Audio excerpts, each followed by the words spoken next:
école, il se passe des choses très clairement passionnantes. J'ai un petit peu changé d'idée sur ce que j'allais dire aujourd'hui. Tout simplement parce que d'une certaine manière, je crois que je vais poursuivre un petit peu un début de conversation que nous avons eu avec Paola sur la question de cette fascination que tant d'artistes aujourd'hui, et en particulier ici à Beyrouth, des artistes connus dans le monde entier, ont pour la question de l'archive. Et effectivement, comme vous le savez aussi bien que moi, depuis les années 2000, il y a un tournant dans les pratiques artistiques qui est marqué par un recours très systématique et d'une rare sophistication en général à l'archive.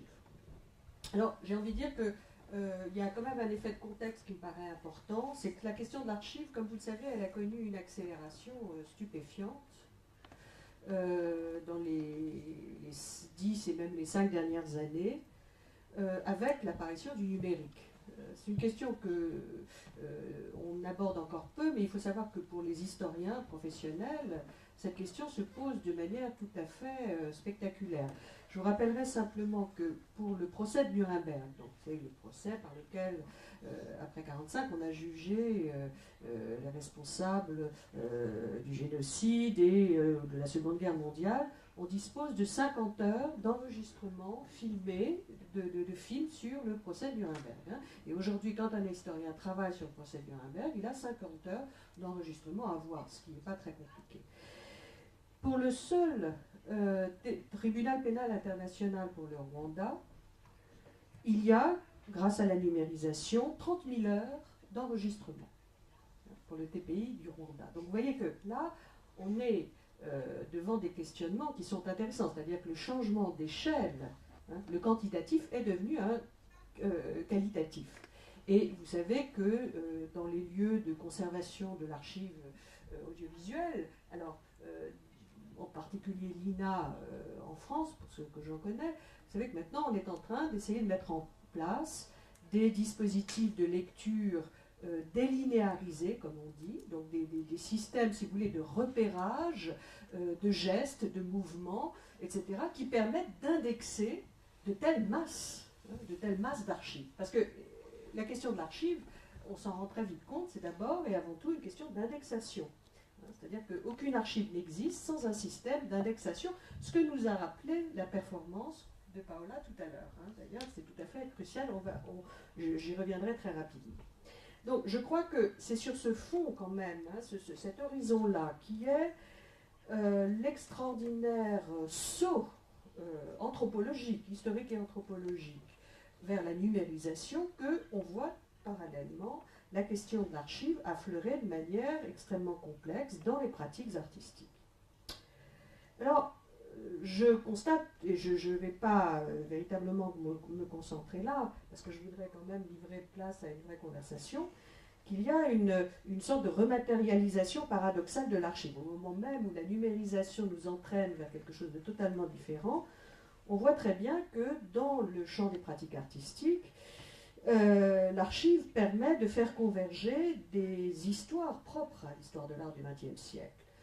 La question du montage, qui est tout à fait cruciale, puisque la pratique de l'archive dans le champ de l'art est fondamentalement, elle relève du montage, ou de ce que tu appelais la décision, Paola, qui est la question de la comparaison, la décision et la comparaison, ce qu'on appelle techniquement le montage, d'une certaine manière. Bon.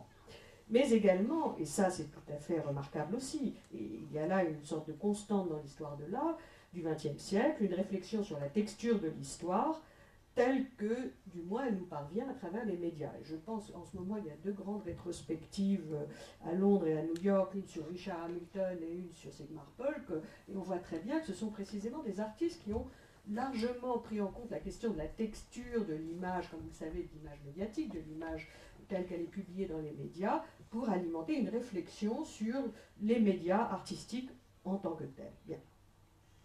Alors, je voudrais juste préciser 2-3 points qui me paraissent quand même, puisque nous sommes dans une école d'art, vous êtes là en tant qu'artiste, qu'architecte, designer, etc. Je voudrais quand même rappeler 2-3 choses qui me paraissent quand même cruciales, et en particulier la question de la temporalité de l'archive, qui il ne me paraît pas toujours clair pour les étudiants, très souvent. Et notamment parce que l'on confond en général la mémoire et l'archive. Or, précisément, il faut rappeler que l'archive, ce n'est pas la mémoire, c'est même le contraire de la mémoire. C'est ça qui est très intéressant. L'archive, ce n'est pas la présence à la mémoire de quelque chose, c'est exactement le contraire. L'archive travaille au-delà de la mémoire, puisque l'archive suppose un dépôt, une consignation.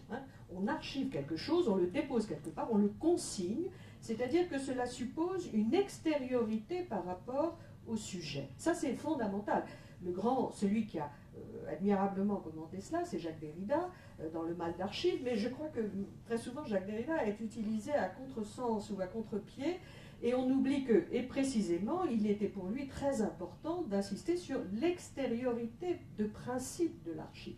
Vous déposez quelque chose, ce que vous faites tous les jours avec vos ordinateurs, c'est-à-dire que quand vous confiez quelque chose à votre ordinateur, il s'enfouit dans l'épaisseur de la trame numérique, mais c'est précisément parce que ça vous permet de ne plus avoir à y penser.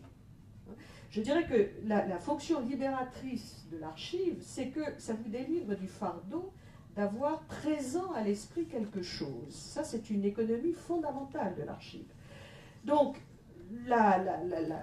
de cette condition d'extériorité de l'archive découle une temporalité très particulière, puisque l'archive, c'est précisément ce sur quoi on doit pouvoir compter, ce qui doit être disponible, c'est-à-dire que je vais aller rechercher dans les profondeurs de mon ordinateur la conférence que je vais dire demain matin, ou bien une lettre que j'ai envoyée, etc. Mais précisément, il faut qu'elle soit disponible, c'est-à-dire qu'elle reste, que je puisse compter dessus sans avoir le fardeau de la gérer véritablement. C'est-à-dire qu'il faut surtout qu'elle puisse me libérer du fardeau d'avoir à y penser, à condition qu'elle ne me fasse pas défaut. Et c'est cette temporalité très paradoxale de l'archive qui est tout à fait cruciale, qui va bien au-delà du travail de la mémoire et qui, c'est très important, va bien au-delà de la simple intention d'un sujet quel qu'il soit. Autrement dit, l'archive me libère, elle me libère en tant que telle, quand elle existe, parce qu'elle me permet l'oubli. Elle me permet l'oubli parce que j'ai l'assurance qu'elle est quand même disponible. Vous voyez qu'il y a là quelque chose à quoi on ne pense pas assez. L'archive me libère parce que je n'ai pas à y penser, mais également, il faut que je sois sûr qu'elle est là. C'est quelque chose de très particulier qui, et on ne peut pas l'oublier, engage fondamentalement l'institution. C'est un mot qui nous fait peur très souvent, parce que le droit nous fait peur, et on a bien tort. Qu'est-ce que ça veut dire ici ?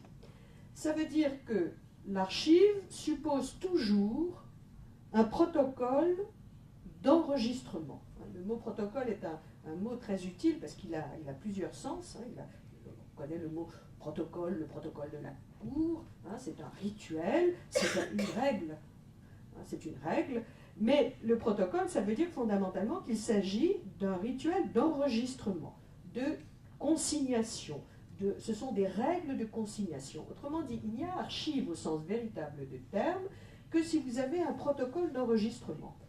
Encore une fois, l'exemple le plus simple, c'est que vous ne pouvez pas balancer n'importe quoi dans votre ordinateur, il faut que vous suiviez un chemin qui vous est tracé par qui, en l'occurrence par Macintosh ou par Dell ou par je ne sais quel créateur et de logiciels et d'ordinateurs. Bon, ça, c'est la forme la plus simple et la plus immédiate avec quoi nous avons à dealer tous les jours de protocole.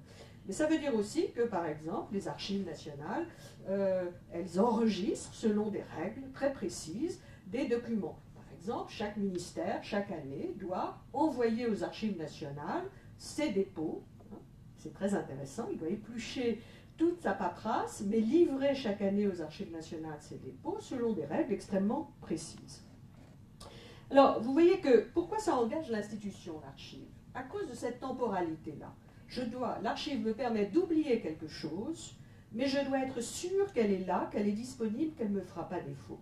C'est précisément ça la mission de l'institution, c'est le temps même de l'institution. Qu'est-ce que ça veut dire ? Ça veut dire que c'est l'institution qui assure la pérennité d'une disponibilité. c'est un peu lourd ce que je dis, parce que je suis désolée d'être un petit peu comme ça, c'est pas très élégant comme langage, mais je crois qu'on est obligé de passer par là, et vous allez comprendre qu'il y a une beauté de l'artefact de ce point de vue-là. L'institution, c'est ce qui assure cette pérennité de la disponibilité d'une archive. On pourrait même dire que des grandes institutions, dans le monde, aussi bien d'ailleurs dans le monde musulman que dans le monde chrétien au Moyen-Âge, sont nées comme les dispositifs qui permettaient d'assurer la disponibilité d'une archive. Je vous rappellerai simplement que, par exemple, au Moyen-Âge, dans le monde occidental, c'était les monastères qui étaient en charge des chartes, qui permettaient au roi de France, au duc de Truc, au comte de machin, mais également aux paysans qui avaient des usages dans les forêts, qui avaient le droit d'aller couper du bois, etc., qui permettaient de faire valoir leurs droits sur 100, 200, 300, 500 ans. Donc cette question-là, si vous voulez, ce qui est très intéressant de comprendre, c'est que l'institution, c'est du temps. C'est du temps, et c'est aussi ce qui, d'une certaine manière, nous libère. Puisque nous n'avons pas le fardeau de faire à chaque fois la preuve. Par exemple, un paysan médiéval n'avait pas tous les 6 mois à prouver qu'il avait le droit d'utiliser cette forêt, parce qu'il y avait des chartes qui étaient conservées dans ce qu'on appelait très joliment un trésor des chartes. C'est très important. C'est-à-dire que, vous voyez, contrairement à ce que une certaine forme d'historiographie des années 70, l'institution, ce n'est pas nécessairement la norme qui vient vous taper dessus en disant vous n'avez pas le droit de faire ça. C'est fondamentalement, c'est la pérennité d'un dépôt et d'une consignation. Alors, ça veut dire quoi en fait? Ça veut dire aussi que l'archive en tant que telle, elle est indissociable de la constitution d'un espace public. Il faut s'entendre là-dessus. C'est-à-dire que historiquement, vous ne pouvez pas avoir d'archives, quelle qu'elle soit, si vous n'avez pas une publicité. C'est ce que vient de nous démontrer Georges tout à l'heure de manière tout à fait évidente.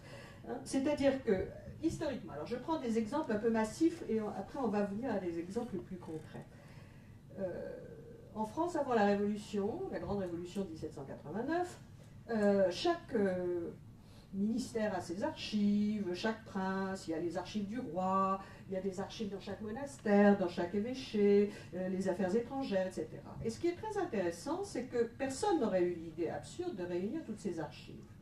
C'est en 1791, du même mouvement, c'est-à-dire au moment où une assemblée se définit constituante, c'est-à-dire qu'elle va créer une république. C'est ça qui est très intéressant. Le même jour et par le même acte, elle instaure des archives nationales. C'est ça qui est très intéressant. C'est-à-dire que quand vous constituez un nouvel espace public, vous êtes obligé de garder la trace de vos travaux pour que cet espace public soit constitué. Quel que soit, et ça c'est vrai à toutes les échelles, c'est-à-dire, c'est ça qui est très intéressant, c'est-à-dire qu'un mouvement LGBT se constitue, s'il ne pense pas à la pérennisation de son archive, il ne constituera jamais ce contre-public qu'il est en train d'espérer. C'est ça qui est très intéressant. Il ne peut pas y avoir, si vous voulez, de mouvement, là, quelle que soit l'intensité du mouvement, c'est ça qui est intéressant, et quelle que soit l'échelle à laquelle on travaille, il faut toujours qu'il y ait une constitution d'archives, parce que c'est cette pérennité-là qui va assurer la possibilité de transformer ce mouvement en institution. Et ça, je pense que toutes les militances, tous les militants le savent et l'ont expérimenté de fait. Alors, cela étant dit, et vous voyez donc, on pourra revenir là-dessus, mais vous voyez, il y a par exemple un très bon théoricien qui s'appelle Michael Warner, qui a très bien travaillé sur cette notion-là. Il parle par exemple de contre-public. Il montre comment tous les mouvements alternatifs, gays, lesbiens, etc., dans les années 70, 80, 90 aux États-Unis, précisément constituant des contre-publics, des espaces publics alternatifs, ont constitué des dépôts d'archives alternatifs. Et ça, c'est très intéressant. Un exemple, par exemple, à Los Angeles, vous avez un fonds d'archives gays et lesbiens qui est très impressionnant, très important, et on voit très bien le lien absolument étroit entre la constitution d'une publicité d'espace et la constitution d'une consignation ou d'un dépôt d'archives. Alors, je vais aller très vite. Là, je voudrais simplement rappeler que ces questions-là, qui engagent le droit, qui sont donc éminemment politiques, qu'on le veuille ou non, et encore une fois, quelle que soit l'échelle de l'espace public que vous entendez constituer, Ces questions-là, qui sont élaborées, réfléchies, théorisées avec force dans les années 80, 90, 2000, elles se sont produites en même temps qu'un mouvement tout à fait massif, tout à fait singulier dans le champ de l'anthropologie, de l'histoire des sciences, de la philosophie et de la sociologie des sciences, et de l'histoire, qui ont, on pourrait parler là pour le coup d'un archival turn ou d'un material turn, qui ont porté, qui nous ont aidés à porter notre regard, à nous historiens, anthropologues, etc., sur l'archive d'une manière tout à fait intéressante. Je vous citerai quelques jalons très rapidement, qui ont fait que tout d'un coup, toute la paperasse, au sens le plus négatif du terme, toute la paperasse administrative, toute la paperasse bureaucratique au sens de Max Weber, qui n'intéressait pas l'historien, qui n'intéressait pas l'anthropologue ou le philosophe des sciences, tout d'un coup, dans les années 90-2000, elles se sont mises à intéresser tous les gens qui écrivaient histoire des sciences, anthropologie, etc. Parmi les gens qui ont effectué ce tournant, il y en a que vous connaissez certainement, comme Bruno Latour, par exemple, qui a été très important pour cela. Bruno Latour, qui a été un des premiers à transformer tout à fait la manière de pratiquer l'histoire des sciences. C'est plus une histoire des grandes œuvres théoriques de la pensée scientifique, où on allait de Galilée à Newton, de Newton à Einstein, mais c'est une histoire, comme vous le savez, Bruno Latour, dans les années 80, il va dans un laboratoire à Salt Lake City, dans un laboratoire de biologie, et il se met à étudier la manière dont travaillent les appareillages, comment un savant, pour produire une publication scientifique, comment il dresse les éléments de l'expérience, comment il organise son laboratoire, comment on est assis, à quel type de fauteuil, comment on organise les instruments de comptage, etc. Comment est-ce qu'on note, comment est-ce que, par exemple, vous êtes un biologiste qui part faire de la podophilie, qui, comme son nom ne l'indique pas, est la science des sols. Vous allez dans la forêt amazonienne, comment vous travaillez avec quoi? Et il étudie tous les dispositifs extrêmement concrets utilisés par les savants pour produire le résultat scientifique et toute l'archive de la science, c'est-à-dire toute cette paperasse que personne ne regardait, qui n'intéressait personne. Et à partir de là, comme vous le savez peut-être, il y a eu une révolution en histoire des sciences, c'est très important. De même, à la suite de Jack Goody ou de Walter Hong, on s'est mis à travailler sur ce qu'on appelle les technologies intellectuelles. Ça peut être les bordereaux, les listes, ce dont nous parlait tout à l'heure le texte que nous avons entendu, dit par Jessica. C'est très intéressant. Tous les systèmes d'indexation, tous les systèmes, les fiches, les notations, toute cette paperasse bureaucratique a été étudiée, par exemple, par Delphine Gardet, qui a très bien montré comment on s'est mis, tout d'un coup, les États se sont reconstitués avec, vous voyez, ce goût de la paperasse, du papier, comment les systèmes de classification et d'index ont constitué l'État moderne. Alors, la notion de technologie intellectuelle, et j'étais très sensible au fait que tout à l'heure, on a vu beaucoup de documents, de photos sur le porte-à-pack, tous ces instruments. Et je trouve ça très intéressant parce qu'il y a encore 25 ans, aucun historien du cinéma n'aurait montré les instruments. Il y a eu là aussi une transformation qui est quand même tout à fait notable. Tous ces instruments que tu nous montrais, toute l'archive du travail d'un laboratoire scientifique, tout cela fait partie de ce que l'on a pu appeler, à la suite de Michel Foucault, les technologies du pouvoir. Et ça, c'est très important. Il y a une notion que je remettrai devant vos yeux et vos oreilles, si j'ose dire, c'est la notion de dispositif. Il faut bien comprendre que l'archive, c'est toujours un dispositif, ce n'est pas un objet. Et peut-être qu'un de mes problèmes, peut-être avec certains types d'utilisation de l'archive dans les pratiques artistiques est là, c'est que je pense que très souvent l'archive est fétichisée. C'est-à-dire qu'on a l'impression qu'une archive, c'est un bloc de vérité révélée, elle est substantialisée comme une hostie à la messe, et elle apparaît comme une garante de vérité. Non, l'archive, c'est d'abord un procédé d'enregistrement, c'est une règle de dépôt, et donc l'archive n'existe pas comme une feuille de papier, elle existe éventuellement comme une feuille de papier avec une attestation, avec un numéro, avec une carte, avec un registre, avec un atlas, c'est-à-dire qu'en réalité, l'archive, elle n'existe que comme un dispositif très complexe qui vous oblige à élargir les cercles de votre enquête.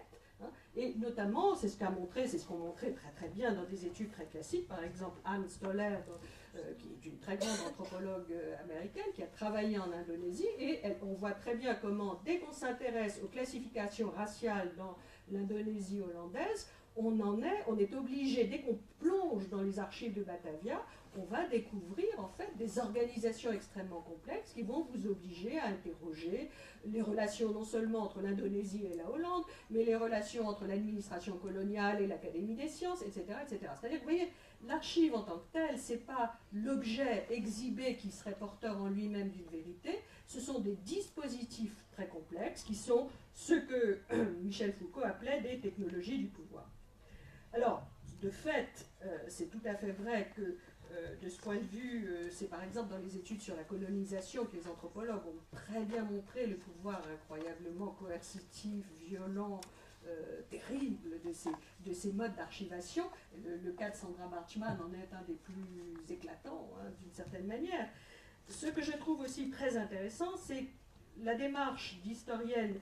C'est peut-être pas tout à fait un hasard que ce soit des femmes, comme Arlette Farge ou Anne Stoller, qui ont très bien montré que explorer l'archive, c'était aussi une manière d'explorer les écarts, les accidents, et toutes les manières dont les sujets d'un État étaient appelés à négocier, à créer de l'écart, de la dissidence, et à des reprises de contrôle et de subjectivation contre le pouvoir de l'État. En somme, explorer l'archive, c'est pas explorer la parole du maître, ce serait beaucoup trop simple. C'est toujours au contraire explorer l'écart qu'il y a entre les normes et la réponse, la capacité de défense des citoyens. Et ça, c'est tout à fait crucial. C'est pour ça aussi que cette nouvelle génération d'anthropologues, d'historiens, etc., a investi d'une attention extraordinaire la matérialité de l'archive. Et je terminerai sur un exemple tout à fait important. Je crois que c'est le travail d'une artiste américaine que vous connaissez peut-être, qui s'appelle Catherine Lord, qui fait tout un travail absolument admirable sur des archives en ce moment de l'île de la Dominique, comme elle a fait tout un travail sur les archives LGBT de Los Angeles, où elle s'intéresse aux détails des documents qu'elle étudie, le grammage du papier, l'épaisseur du papier, la manière dont les dédicaces, par exemple des ouvrages auxquels elle s'intéresse sont amenés sur la feuille. C'est-à-dire qu'il y a une sorte de réinvestissement de la matérialité de l'archive qui permet de voir par où elle affecte chacun et chacune. Bon, je m'arrêterai là et je pense qu'on peut engager une conversation. Voilà.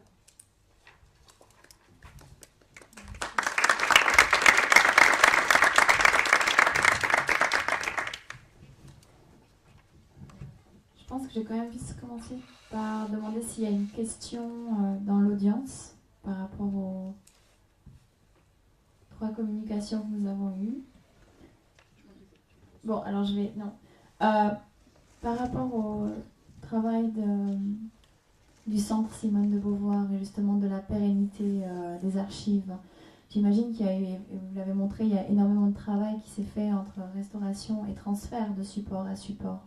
Est-ce que, question toute bête, où est-ce que vous en êtes avec ce travail final de numérisation et de restauration de certaines des vidéos qu'on a vues? Parce que hier on a vu, vous avez montré un exemple qui n'était pas restauré, et il y avait aussi toutes les questions de sous-titrage qui prennent énormément de temps pour les rendre accessibles à beaucoup plus de personnes. Oui, par rapport au travail donc, de numérisation des archives, c'est assez long. On a à peu près 1200 titres chez nous et on a numérisé, on va dire, entre 150 et 180 vidéos. Donc c'est un travail long parce que justement, pour, pas compléter, mais rebondir sur ce que Patricia Falguière vient de dire, il ne s'agit pas seulement de prendre ces bobines, comme j'ai montré tout à l'heure, et de les transférer d'un support à un autre. Il faut aussi transférer le contexte qui va avec, c'est-à-dire les documents qui vont avec, les commentaires qui ont pu être faits sur ces archives. On ne peut pas simplement en fait, faire des copies, ce qu'on appelle des copies droites. Quant à la restauration, elle implique aussi justement des choix, et donc elle implique de connaître les conditions dans lesquelles ces films ont été produits. Ces films donc, qui deviennent des archives, celui qu'on a fait hier, c'est déjà une archive le lendemain, bien entendu, mais il faut savoir dans quelles conditions elles ont été produites, pourquoi, pour qui. à quoi elles ont servi, et dans ces cas-là, on peut faire une bonne restauration. Parce qu'évidemment, on peut faire une restauration technique, c'est-à-dire on va dire, oh bah oui, c'est pas assez noir et blanc, il n'y a pas assez de contraste, il y a des scratchs, etc., et corriger tout ça. Mais si on connaît aussi l'intention des personnes qui ont filmé, on va pouvoir faire une restauration beaucoup plus fine. Et de la même façon, pour le sous-titrage, on ne peut pas demander à n'importe quel traducteur, même un excellent traducteur, de traduire par exemple les luttes du Front homosexuel de l'Action révolutionnaire des années 70, si cette personne ne connaît pas le vocabulaire qui était employé à l'époque. Vous voyez, traduire hétéroflique du français vers l'anglais, ou vers l'espagnol, ou vers le mandarin. Si on n'est pas soi-même, là on a besoin d'avoir un traducteur, peut-être qui est un militant aussi LGBT, ou en tout cas qui connaît bien cette période-là. Donc ça va tout à fait dans ce que tu disais, c'est-à-dire que le film lui-même ou l'archive elle-même, elle ne vit pas toute seule en fait, elle est le résultat de toutes ces composantes. Et ce qui nous aide, c'est justement l'État et l'institution. Et je souriais quand tu parlais des années 70 avec le refus. Les militants, dans les années 70, même 80, refusaient de donner leurs archives à l'État parce qu'on craignait qu'elles soient contrôlées, en fait. Ce qui était tout à fait ridicule parce qu'elles vont, en fait, dans des grands magasins d'archives. Et justement, elles peuvent être conservées, remises sur des nouveaux supports et être utilisées par d'autres chercheurs et d'autres générations plus tard. Donc, en fait, c'est l'inverse. Nous, en 2004, quand on a pris la décision au centre de déposer nos archives au dépôt légal, il y a eu un frisson parmi nos amis féministes et des groupes gays et lesbiens en disant mais comment vous allez donner ça à l'État, etc. Maintenant, tout le monde a compris l'intérêt de le faire. Mais je pense que c'est particulièrement important, puisqu'on sait qu'ici, il n'y a pas d'archives nationales constituées. Et en France, pourtant, on a traîné, puisque je l'ai dit hier, les archives audiovisuelles n'ont été prises en compte qu'à partir, en tout cas vidéo, qu'à partir des années 70, qui était quand même tard. Je ne sais pas si j'avais répondu.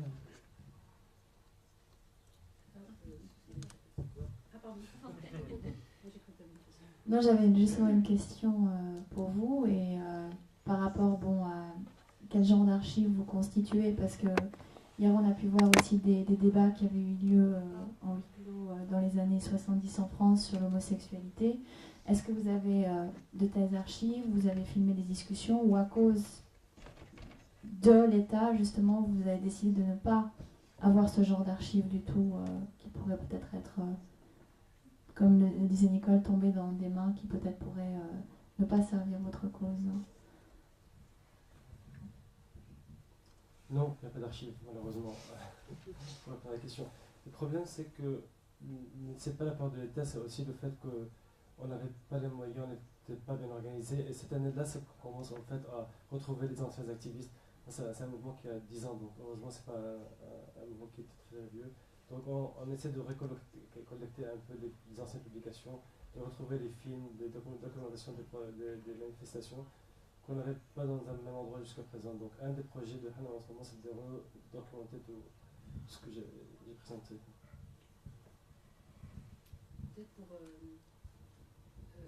Je sais que tu n'as pas vu le phare, mais donc ces discussions qu'on a vues internes dans le mouvement, d'ailleurs elles n'étaient pas internes, elles ont précisément été filmées, ces discussions, parce qu'elles avaient lieu dans un département de philosophie d'une université.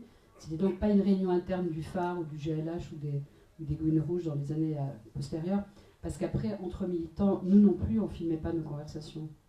D'ailleurs, on ne pensait même pas prendre de photos des manifestations. Heureusement qu'il y avait d'autres personnes qui l'ont fait, parce qu'à cette époque-là, on n'y pensait pas nécessairement. On était tellement pris dans les luttes qu'on ne pensait pas à documenter notre propre travail. Mais comme le dit bien Georges, on peut toujours revenir en arrière et on peut toujours retrouver, parce qu'il y a toujours des gens qui prennent des photos, qui enregistrent des choses, qui prennent des notes, et on peut justement retravailler sur toute cette matière. Une question dans le public, peut-être?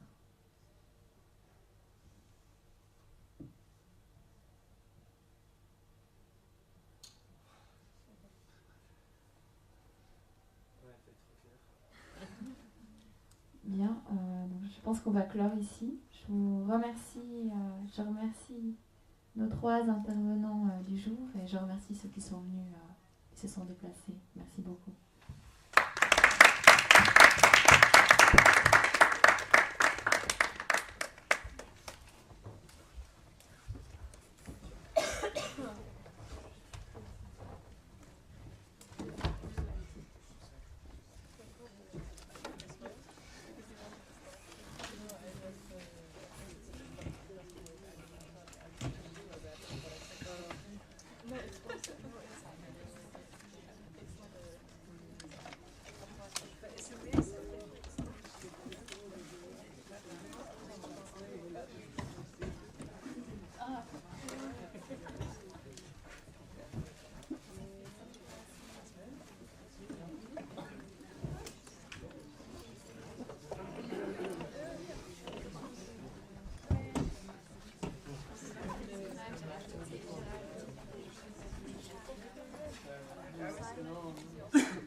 avez lâché hier soir.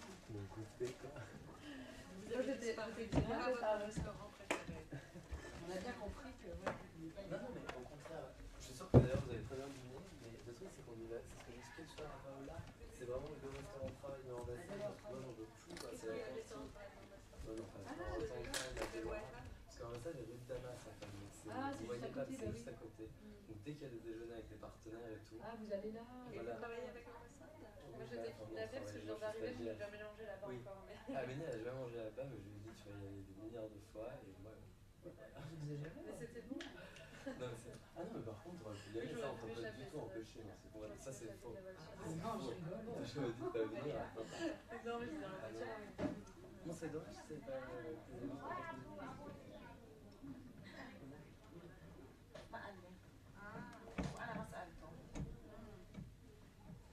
Je voulais juste relancer Aristide. Je voulais pas lui dire non, mais au revoir.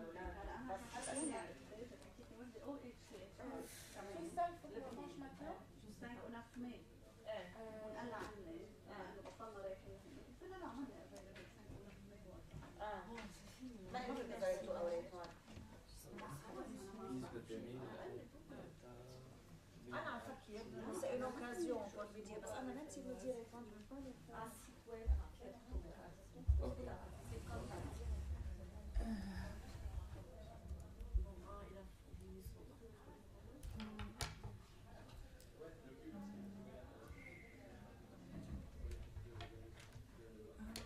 Ça.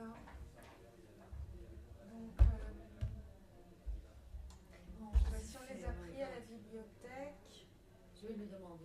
mais on ne peut pas les rentrer parce que la bibliothèque est fermée. Tu veux bien lui demander À qui? à Nicole si elle les a pris. De quoi tu Tu parles? parles des DVD? Non, je parle des chaises.